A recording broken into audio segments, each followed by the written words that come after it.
नमस्कार, नक्षत्र न्यूज में आप सभी का स्वागत है। मैं हूं नितेश रंजन और आप देख रहे हैं हमारा खास कार्यक्रम सफर जिंदगी का। आज इस कार्यक्रम में हमारे बीच हैं साहेबगंज के एसपी सुनील भास्कर जी।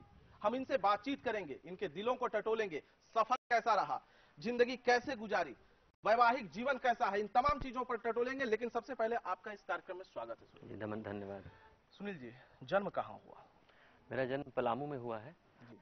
पलामू के हुसैनाबाद गांव में मेरा जन्म हुआ है, देवरी खुर्द। वो गांव किस तरीके का है? गांव काफी विकास हुआ है, नहीं हुआ? नहीं, अब हो गया है। वहाँ पे अब बिजली भी आ चुकी है, सड़क से कनेक्टिविटी हो गया है। जी। और प्राइमरी वहाँ मुख्यतः एग्रीकल्चर गांव है, एग्रीकल्चर बेस्ड गांव है, जी।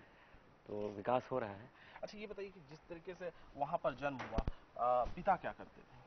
पिताजी हमारे अभी मेकॉन में थे। जी। और मेकॉन में मैकेनिकल इंजीनियर थे, तो एजीएम के पद से रिटायर हो चुके हैं। अच्छा, वहाँ पर गांव में जब रहते थे, गांव में क्या रहे हैं आप या? हाँ, गांव में हम लोग जाते रहते थे, बट मेरी स्कूलिंग दुर्गापुर से हुई है, बंगाल से। जी, स्टार्टिंग स्कूलिंग बताइए और एंड जो हुआ पढ़ाई का वो बताइए। मेरा schooling throughout West Bengal से हुआ है। जी। डीएवी मॉडल स्कूल दुर्गापुर, और नर्सरी से लेकर क्लास 12 तक वहीं मेरी स्कूलिंग हुई है। पढ़ाई में मन लगता था बचपन में? किस तरीके से, मतलब किन चीजों में, किन सब्जेक्ट्स में ज्यादा अच्छा लगता था पढ़ने में? जनरली साइंस ओरिएंटेशन ज़्यादा था, जी। तो फिजिक्स, केमिस्ट्री, मैथ्स, बायोलॉजी ये सब में सब इंटरेस्ट था काफ़ी।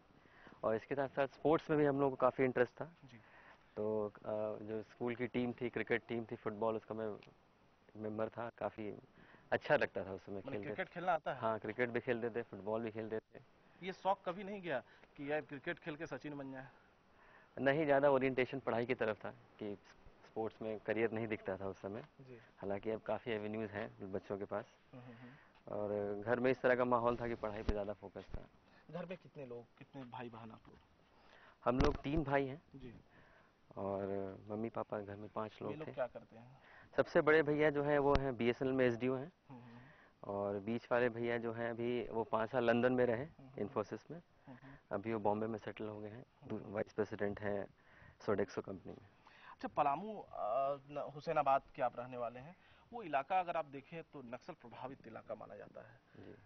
मैंने कभी लगा कि चूंकि अब आपको ऊपर वाले ने एसपी बनाया है कि कैसे उससे उसको एक चुनौती के रूप में ले? नक्सलवाद वहाँ की समस्या है, और वहाँ पे जो गरीबी है और जो वहाँ का जो सामाजिक समीकरण था जिस तरह से, उसके चलते नो डाउट वहाँ पे नक्सल की समस्या वहीं से उसका शुरुआत हुआ है। बट जैसे जैसे धीरे धीरे विकास की धारा वहाँ पे बहेगी और लोग शिक्षित होंगे, इस समस्या का भी समाधान होगा। अच्छा, पढ़ाई जो आपने शुरुआत की पढ़ाई की तो वेस्ट बंगाल से आपने किया, तो ग्रेजुएशन किस कॉलेज से? ग्रेजुएशन मेरा आईआईटी दिल्ली से हुआ है, आईआईटी मैकेनिकल इंजीनियरिंग में। अच्छा, इंजीनियरिंग की, उसका जी। जॉब नहीं किया? तो उसके बाद जॉब भी किए, विशाखापट्टनम में एचपीसीएल में हम 2 साल जॉब किए थे एज मेंटेनेंस इंजीनियर। अच्छा। उसके बाद फिर आईआरएस में सिलेक्शन हुआ मेरा। अच्छा, फिर आईआरएस किस में ईस्वी की ये बात है? 2004 से 2006 में हम जॉब किए विशाखापट्टनम एचपीसीएल। जी। और 2006 में मेरा सिलेक्शन हुआ आईआरएस कस्टम्स में। जी। तो 1 साल मैंने ट्रेनिंग की आईआरएस कस्टम में, नासिन फरीदाबाद। उसके बाद फिर आईपीएस में सिलेक्शन 2007 में। आप बचपन की कुछ यादों को, जो आपको लग रहा है कि लोगों के साथ दोस्त आपके होंगे, कभी मारपीट किया क्या? मैंने हाँ, बचपन में इस तरह के इंसिडेंट्स होते थे। कुछ जो दोस्त जी बताइए। काफी, मतलब हम लोग स्पोर्ट्स ओरिएंटेड भी थे, तो बच्चों में खेलते थे तो बहस और मारपीट कई बार हो जाती थी। बट उसको सुलझा लिया जाता था फिर पेरेंट्स के इंटरवेंशन से, अपने कोई एक सूझबूझ घटना से। याद हो तो बताइए कि किसी को पीट दिया हो, उसके बाद गार्जियन बोल रहे हो कि यार क्यों पीटा, या खुद पीट के आ गए हो? हुआ था इस तरह के। एक हमारे ऊपर ही रहते थे हम लोग, एक ब्लॉक में 4 क्वार्टर्स थे, तो हमारे ऊपर एक पंकज नाम का लड़का रहता था। तो उसके साथ एक बार बहुत जबरदस्त मारपीट हो गई थी। ये क्रिकेट के दौरान हो गया था, कुछ बहस हो गया था, उसी में हुआ था। तो फिर वो जाके उसने घर में अपने पेरेंट्स को कंप्लेन किया था, उसने हमारे पेरेंट्स को बताया। फिर बाद में सॉर्ट आउट हो गया था मामला। किसने किसको, आपने उसको मारा? हाँ, मैंने उसको मारा था। मैंने अच्छा, ये बताइए कि जब घर आए तो घर में पिताजी ने डांटा फटकारा होगा। पिताजी ने कभी ये कोशिश किया कि यार तुम पढ़ नहीं रहे हो, या पढ़ने की ओर रुचि कम, इस तरीके की चीजें, या कभी पिताजी ने आपको पीटा? बहुत कई बार मार खाया हूँ पिताजी से, बार? कई बार। एक बार तो इतनी जोर से उन्होंने मारा था कि मेरा यहाँ का हड्डी टूट गया था।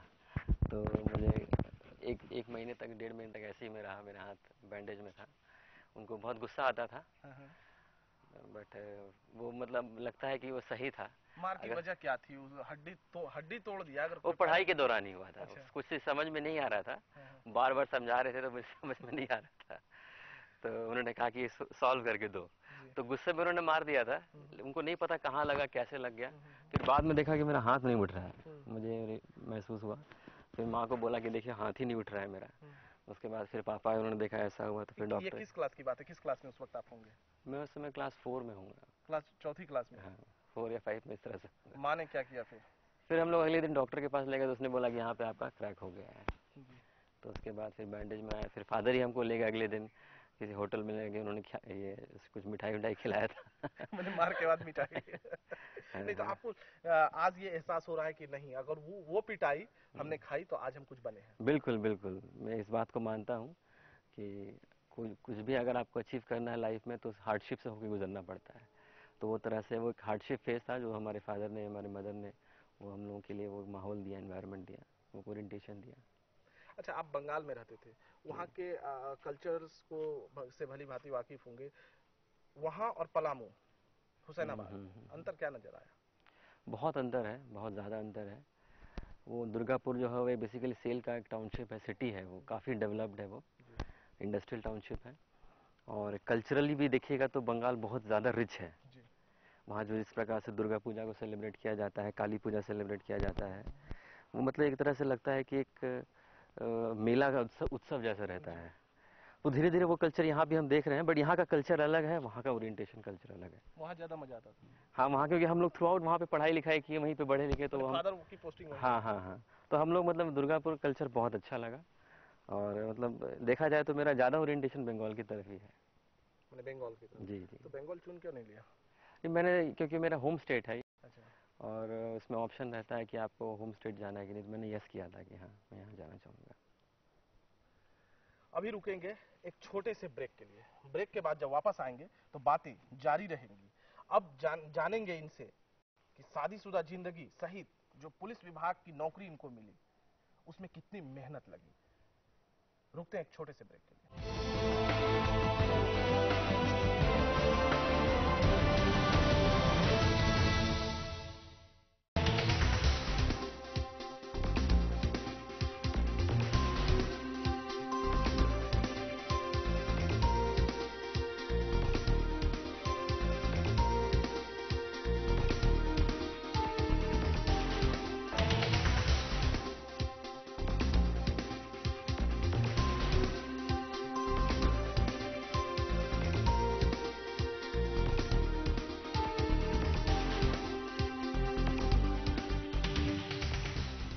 बिहार में किसकी बनेगी सरकार? कौन है यादवों का सबसे लोकप्रिय नेता? यादव, कुर्मी और मुस्लिम वोटों का क्या है समीकरण? महागठबंधन को कौन देगा झटका? एनडीए और महागठबंधन को मिलेगी कितनी सीटें? देखिए पेस और नक्षत्र न्यूज का एग्जिट पोल, सोमवार रात 8 बजे, सिर्फ नक्षत्र न्यूज पर। College of Engineering Bhubaneswar, a learner's paradise for engineering and management education since 1999, offering Wi-Fi campus, in-campus hostel, e-learning library and pre-placement training. Visit costofgroup.ac.in and explore how we prepare you to pursue your career. हम आम आदमी के लिए सोचते हैं, हम आपके लिए सपने देखते हैं। इसी विजन ने वास्तु विहार को भीड़ से अलग किया। इसी सोच ने हमें पूर्वी भारत की सबसे बड़ी कंस्ट्रक्शन कंपनी होने का गौरव दिया है। इसलिए आज हम आपके कंठ के हार हैं, हम वास्तु विहार हैं।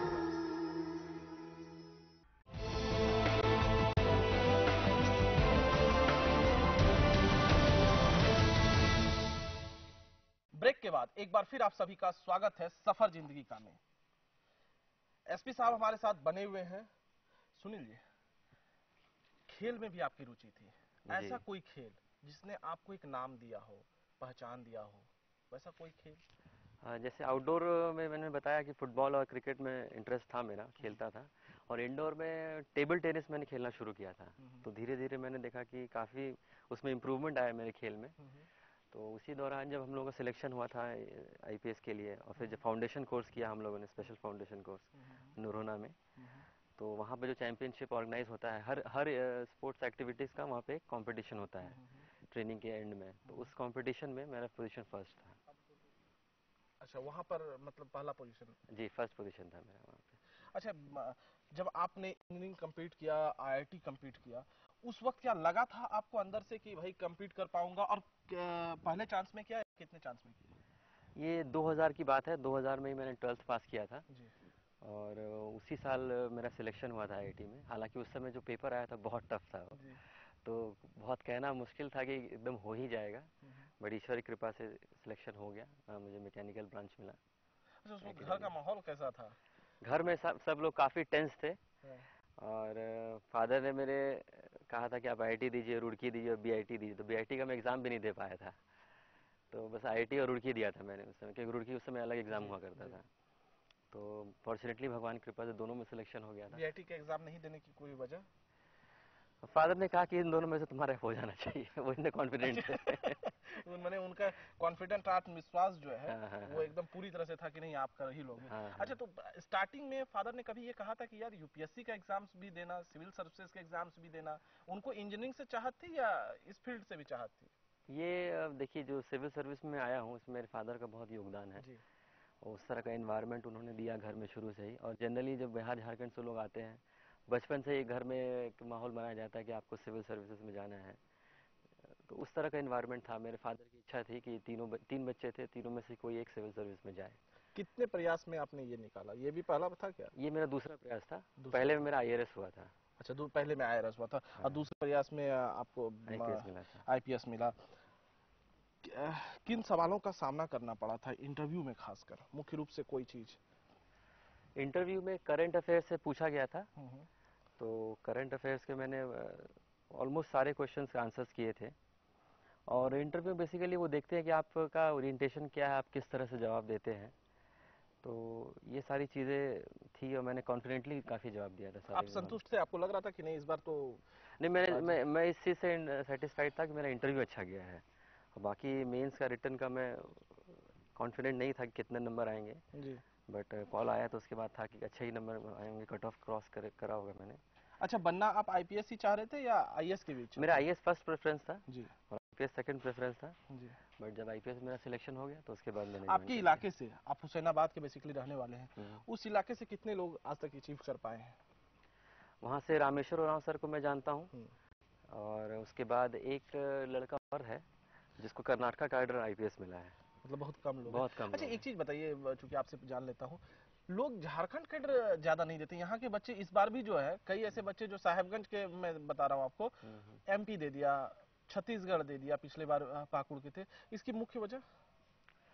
मुझे लगता है कि जो एक डिस्ट्रिक्ट में रहा उनको बहुत एक्सपोजर नहीं हुआ स्टेट का। अदरवाइज झारखंड एक बहुत अच्छा कैडर है, चैलेंजिंग कैडर है, और यहाँ पे काम करने का स्कोप बहुत ज़्यादा है। अगर आप डेवलप्ड स्टेट्स में जाइएगा तो ऑलरेडी वहाँ पे बहुत कुछ विकास हो चुका है और काम का उतना स्कोप नहीं है, लेकिन झारखंड में भी काम का बहुत स्कोप है। तो ये अच्छा कैडर है, मैं सजेस्ट करता हूँ लोगों को कि आप अपने होम कैडर में ज़रूर आएँ। बेसिक चैलेंजेस क्या हैं झारखंड में? देखिए, अगर पुलिस के पॉइंट ऑफ व्यू से देखिएगा तो नक्सलवाद बहुत बड़ी समस्या है यहाँ पे, और इसका अगर हल चाहते हैं आप तो सिर्फ पुलिस एक्टिविटी से नहीं होगा, इसमें डेवलपमेंट को भी ऐड करना होगा हम लोगों को, लोगों को इन्वॉल्व करना होगा डेवलपमेंट प्रोसेस में, डिसीजन मेकिंग में। उन सारी चीज़ों को, जो स्कीम से सरकार को धरातल पर उतारना होगा, तभी जो समस्याएं हैं उसका निदान हो सकता है। शादी जो आपकी हुई वो लव मैरिज है या अरेंज मैरिज है? ये अरेंज मैरिज है। अरेंज मैरिज है। इससे पहले कभी किसी से लव हुआ था या नहीं? नहीं, लव इस तरह से नहीं हुआ किसी से। मतलब किसी से कोई दोस्ती वोस्ती थी? फ्रेंडशिप था, मेरी वाइफ भी जानती है उसके बारे में। अच्छा। लेकिन तो वाइफ गुस्साती नहीं है? अभी मैं पूछूंगा उनसे भी। हाँ, उनसे भी पूछूंगा, तो वाइफ गुस्साती नहीं है सब मैटर को? नहीं, वो इस चीज़ से सेटिस्फाइड है कि आपके मैरिज के पहले जो लाइफ आपकी रही होगी, मैरिज के बाद आप कमिटेड रहिए। हाँ, एकदम, कहीं कोई परेशानी हाँ, नहीं है। अच्छा, आपको क्या लगता है, खासकर आप साहेबगंज में हैं, तो यहाँ पर क्या कुछ होना चाहिए इस जिले में? देखिए, साहेबगंज काफ़ी संथाल परगना के एक रिमोट और काफ़ी अभी भी पिछड़ा हुआ जिला माना जाता है, और इसमें हम लोग प्रयास कर रहे हैं कि अगर पुलिसिंग के पॉइंट ऑफ व्यू से देखिए तो काफ़ी हम लोग प्रयासरत है कि एक शांत वातावरण दें, अभी हमारे कार्यकाल में हम लोगों ने 93 शातिर अपराध कर्मियों को पकड़ा है, 56 हथियार बरामद किए हैं हम लोगों ने। और अभी एक लूटकांड हुआ था व्यवसायी के साथ, जिसमें कि 25 किलो हम लोगों ने सिल्वर और 700 ग्राम सोना बरामद किया है। उसके जो चेंबर ऑफ कॉमर्स है साहेबगंज, उन लोगों ने हमको सम्मानित भी किया, पुलिस की टीम को यहाँ पे। तो हम प्रयास रहता है कि एक शांतिपूर्ण वातावरण दें, और उपायुक्त महोदय के स्तर से भी प्रयास रहता है कि जिले में विकास हो, तो उसके लिए हम लोग प्रयास रहते हैं। अभी रोकेंगे एक छोटे से ब्रेक के लिए। ब्रेक के बाद जब वापस आएंगे तो इन्होंने तो बड़ी साफगोई से अपनी बातों को कहा। अब इनकी पत्नी, धर्मपत्नी बताएंगी इनके राज को कि कैसा जीवन जीते हैं, किस तरीके से चाहते हैं, खाने में क्या पसंद है। इन तमाम चीजों की बातचीत करेंगे। रुकते हैं एक छोटे से ब्रेक के लिए।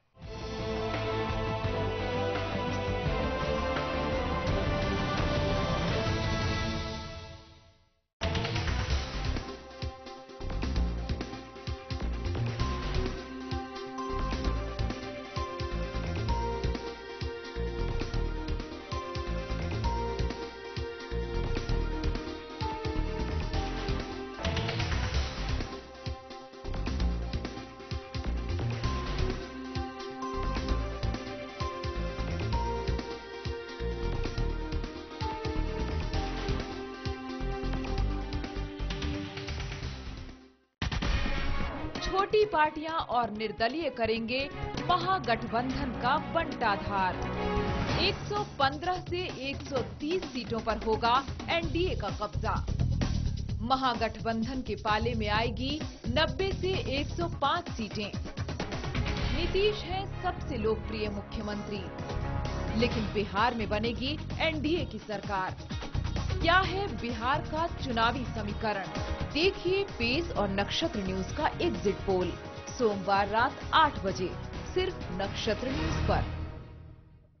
College of Engineering Bhubaneswar, a learner's paradise for engineering and management education since 1999, offering Wi-Fi campus, in-campus hostel, e-learning library, and the proactive placement cell makes you excel in the campus drive. That's why CEB goes beyond education.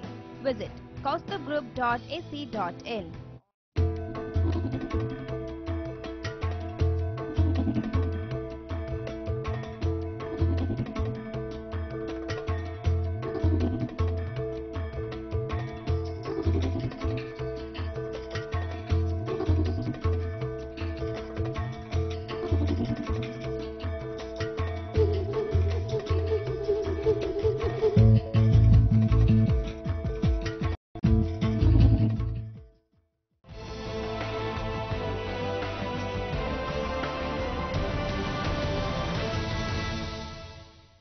Break के बाद एक बार फिर आप सभी का स्वागत है सफर जिंदगी का।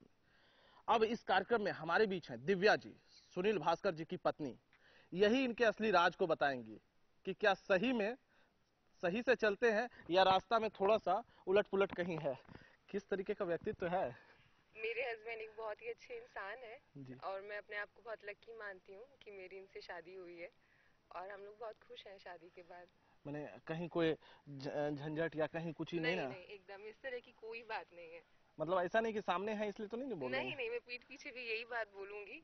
ये बहुत अच्छे पति हैं, बहुत अच्छे फादर हैं, बहुत अच्छे बेटे हैं, बहुत अच्छे इंसान हैं। अच्छा, खाने में इनको क्या पसंद होता है? खाने में इन्हें खाने का बहुत शौक है, लेकिन ये चाहते हैं कि इन्हें थोड़ा हेल्दी खाना खिलाया जाए, कम ऑयल वाला। तो मैं इंटरनेट से देख के बुक्स में से पढ़ के इनके लिए बहुत सारी रेसिपीज ट्राई करती रहती हूँ। इन्हें स्नैक्स बहुत पसंद है, तो मैं अलग अलग तरह की टिक्कीज और ये सब बनाती रहती हूँ इनके लिए। अच्छा, इंटरनेट से देख के सारा चीज करती हैं, टेस्ट इनको आ जाता है कि नहीं? ठीक है। हाँ, इनको बहुत पसंद आता है मेरे हाथ का खाना। पसंद आता है? बिल्कुल बिल्कुल। सही में ना कि हाँ, मतलब बहुत ऐसा? अच्छी कुक है ये, बहुत अच्छी कुक है। इनकी मदर जो है और मौसी हैं, वो भी बहुत अच्छा खाना बनाती हैं। रहने वाली आप प्रॉपर कहाँ की मैं हैं? मेरठ की हूँ। मेरठ से? हाँ जी। मेरठ और हुसैनाबाद। हाँ। ये बेसिकली इनके मौसा जी हैं, वो बोकारो स्टील प्लांट में रहते थे। बोकारो में रहते थे, तो उनके थ्रू ही हम लोग को पता चला है। अच्छा, इन्होंने कहा कि शादी से पहले जो है जीवन थोड़ा सा था इनका भी, माने वो कहते हैं कि रंगीन टाइप का। उन चीजों को आप भूल गई हैं? नहीं, ऐसे कोई रंगीन टाइप का तो नहीं था, लेकिन हाँ इनकी एक फ्रेंड थी, तो वो सब शादी से पहले था। शादी के बाद ऐसा कुछ भी नहीं है। ये बहुत कमिटेड हस्बैंड है। चलिए, कमिटेड हस्बैंड है, बड़ी बात है कि आप जो है साथ अगर जीवन जी रहे हैं और उसके बाद जो कमिटमेंट होता है पति पत्नी का, वही निश्चित रूप से पूरे जीवन को सही तरीके से चलाने में। अच्छा, वर्क जब ये करते हैं, समय कितना दे पाते हैं आपको?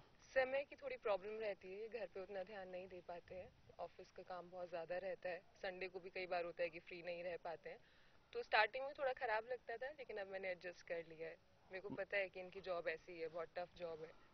मैंने आपको ये लगता है कि भाई कम से कम थोड़ा सा समय ज्यादा होना चाहिए? हाँ, कई बार लगता है, कई बार फैमिली फंक्शंस होते हैं, उसमें मेरे को अकेले जाना पड़ता है, शॉपिंग पे अकेले जाना पड़ता है, तो कई बार लगता है, लेकिन तो अब उस वक्त चिड़चिड़ा के डांटती नहीं है? नहीं नहीं, एकदम नहीं डांटती। पक्का नहीं डांटती हैं? अच्छा, तो समय क्यों नहीं देते हैं, थोड़ा सा समय? देखिए, जो जॉब है इस तरह का, इसमें आप ये 24 घंटे की नौकरी है। जी। तो रात को भी कई बार कॉल आ जाते हैं। जी। कई बार जैसे लोहरदगा में था, तो वहाँ पे कई बार नक्सल अभियान में 2 दिन 3 दिन हम लोग बाहर ही रहते थे। कोई ऐसा इंसिडेंट बताइए जब इनको बहुत लगता हो कि आप रहना चाहिए, लेकिन आपको भाई जाना है तो जाना है। लोहरदगा की जो बात आप कर रहे हैं। तुम्हारे प्रेगनेंसी के टाइम पे थोड़ा रहते थे, बिजी रहते थे। प्रेगनेंसी के हाँ, टाइम? लेकिन मेरे इन लॉज बहुत अच्छे हैं, तो वो लोग हमेशा साथ रहे, तो इतनी ज्यादा कमी फील नहीं हुई। उस समय भी सही से साथ नहीं?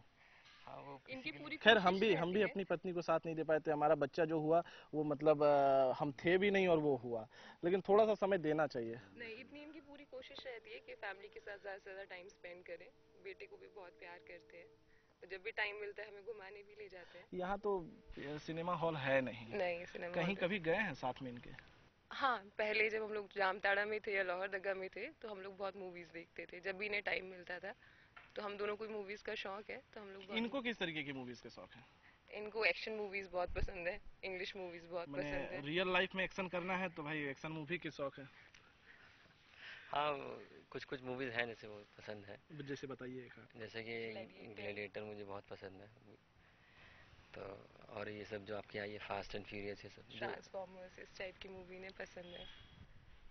और आप किस तरीके से इनको सहयोग करते हैं? क्योंकि इन्होंने कहा कि हमारी पत्नी जो है मेरा पूरा सहयोग करती हैं, काम हो या किसी भी तरीके से सहयोग करती हैं। किस तरीके से लगता है कि और इनको आप सपोर्ट कर सकती हैं? देखिए, मेरे को पता है कि इनकी जॉब बहुत टफ है, बहुत प्रेशर में काम करना होता है, बहुत स्ट्रेसफुल लाइफ है, तो मैं पूरी कोशिश करती हूँ कि फैमिली की तरफ से फ्री रहें, घर की तरफ से मैं इनको एकदम फ्री रखती हूँ, टेंशन फ्री रखती हूँ। मैं हमेशा कहती हूँ कि अपना ऑफिस पे ध्यान दीजिए, घर को, बेबी को मैं अच्छे से मैनेज कर लूँगी। आपका बेटा भी है? जी जी। अच्छा, जरा सा बेटे को आप ले आइए। अब समय जो है कम दे पाते, खैर ये हर पत्नी की शिकायत होती है, लेकिन वर्तमान में जो चीजें हैं, आपकी पत्नी कह रही है कि खाने के शौकीन हैं और वर्क अच्छा करते हैं, लोगों को क्या मैसेज देंगे? साहिबगंज पब्लिक को मैं पूरे राज्य, साहिबगंज सहित तमाम पूरे राज्य के लोगों को मैसेज दीजिए। देखिए, अगर पर्सनली देखा जाए तो सबसे ज़्यादा ज़रूरी है कि हर आदमी अपने सुरक्षा और अपने स्वास्थ्य, उस पर सबसे अधिक ध्यान दें। क्योंकि अगर आप सुरक्षित हैं और अगर आप स्वस्थ हैं, उसके बाद ही आप अपनी जिम्मेदारियों को अच्छे से निभा पाएंगे। और ये दोनों चीज़ें ऐसी हैं जो काफ़ी इग्नोर्ड हैं। हम अपने वर्क पे बहुत ध्यान देते हैं, अपने लिविंग है उस पर ज़्यादा ध्यान देते हैं, अपने लाइफस्टाइल पे, लेकिन वर्क पे भी बहुत ध्यान देते हैं। बट जो आपकी हेल्थ है और आपका जो सिक्योरिटी है, उस पर हम लोग बहुत इग्नोर करते हैं। जैसे कि अभी मैंने हाल में पुलिस पब्लिक मीट हुई थी, इसमें कहा था कि अगर आप मोटरसाइकिल 40,000 की ले सकते हैं, लेकिन आप एक स्टैंड लॉक 200 रुपये का आता है, वो आप नहीं ले सकते। तो सिक्योरिटी एक बहुत ही इग्नोर्ड एस्पेक्ट है, उस पर मैं बोलता हूँ लोगों को हमेशा फोकस कीजिए। और हेल्थ, कि हेल्थ इज़ वेल्थ। अगर आप हेल्दी हैं, तभी आप बहुत प्रकार के व्यंजन को भी आनंद ले सकते हैं और अपने काम को अच्छे से कर सकते हैं। तो इस 2 चीज़ के लिए मैं लोगों को आह्वान करूँगा कि इस पर विशेष ध्यान दें। और क्या लगता है, और बचपन की कोई यादें आपको जो तरोताजा कर दे, सोचते हो तो लगता हो कि नहीं अच्छा चीज है? मुझे अपने कॉलेज डेज जो थे आईआईटी के, वो भी बहुत याद आते हैं। उस समय जो मेरे फ्रेंड्स थे, हम लोग एक जो विंग हुआ करता था, विंग में मान लीजिए 10 कमरे होते थे, तो 10 कमरे में हमारे सारे एक ही ईयर के स्टूडेंट्स रहते थे। तो उनके साथ जो टाइम स्पेंड करते थे, वो सारा चीज़ याद आता है। बहुत अच्छा समय था वो। मैंने एक साथ रहते होंगे तो मतलब किसी दोस्त की कोई हरकत याद हो? सब अलग अलग कैरेक्टर के थे, सारे लोग जो थे, सारों का कैरेक्टर मुझे याद है।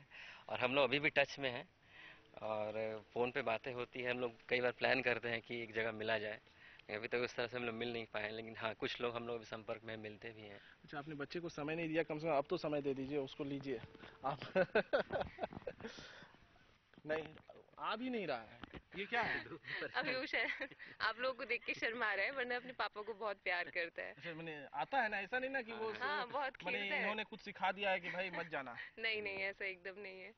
सचिन सचिन पापा कम नो, कोई कम नहीं। वो अभी आप लोगों को देख के शर्मा रहा है। बेटा अंकल है मुझे। अच्छा ये बताइए कि लोगों को क्या मैसेज देंगी, जो तमाम लोग हैं जो इस कार्यक्रम को देख रहे हैं, उनको क्या मैसेज देंगे? उनको मैं यही मैसेज दूंगी कि आप लोगों को अगर अच्छा जीवन जीना है, हस्बैंड वाइफ को एक स्ट्रांग मैरिज रखनी है, तो कम्युनिकेशन कभी ख़त्म ना होने दें। हमेशा आपस में बातचीत करें, कोई भी समस्या होती है उसको बैठ के सुलझाएं, एक दूसरे को रिस्पेक्ट दें, प्यार दें, और एक दूसरे की फैमिली को भी रिस्पेक्ट दें। अगर आप इस तरह से जीते हैं तो कभी आपकी शादीशुदा लाइफ में कोई प्रॉब्लम नहीं मतलब आएगी। ये ससुराल वालों का भी उतना ही ख्याल रखते जी हैं बिल्कुल, ये इनकी बहुत अच्छी बात है कि जितना ये रिस्पेक्ट अपने पेरेंट्स को देते हैं उतना ही मेरे पेरेंट्स को भी देते हैं। तो ये इनकी बहुत अच्छी बात है। कमिटमेंट दोनों तरफ से है। बिल्कुल बिल्कुल होना ही चाहिए किसी भी रिलेशनशिप को निभाने के लिए। ज़रूरी है कि दोनों तरफ से कंपैटिबिलिटी हो, अंडरस्टैंडिंग हो, रिस्पेक्ट हो। आप दोनों का इस कार्यक्रम में सहयोग के लिए बहुत बहुत धन्यवाद। ये थे सुनील जी, जिन्होंने बेबाक अंदाज में अपनी बातों को रखा। इनकी पत्नी ने भी अपनी बातों को रखा, लेकिन एक बात जो इन्होंने मैसेज दिया, खासकर इनकी पत्नी ने, कि अगर जीवन जीना है, आज की तारीख में अगर आप देखें तो कई ऐसे परिवार हैं जो आपसी सामंजस्य, तालमेल के अभाव में परिवार टूटते हैं, लेकिन इन्होंने साफ तौर से कहा कि एक कमिटमेंट होना चाहिए पति पत्नी दोनों के बीच, जिससे कि आप सही तरीके से अपने जीवन को जी सके। आने वाले समय में किसी खास मेहमान के साथ किसी खास जगह दोबारा होगी आप लोगों से मुलाकात। आज दीजिए मुझे इजाजत।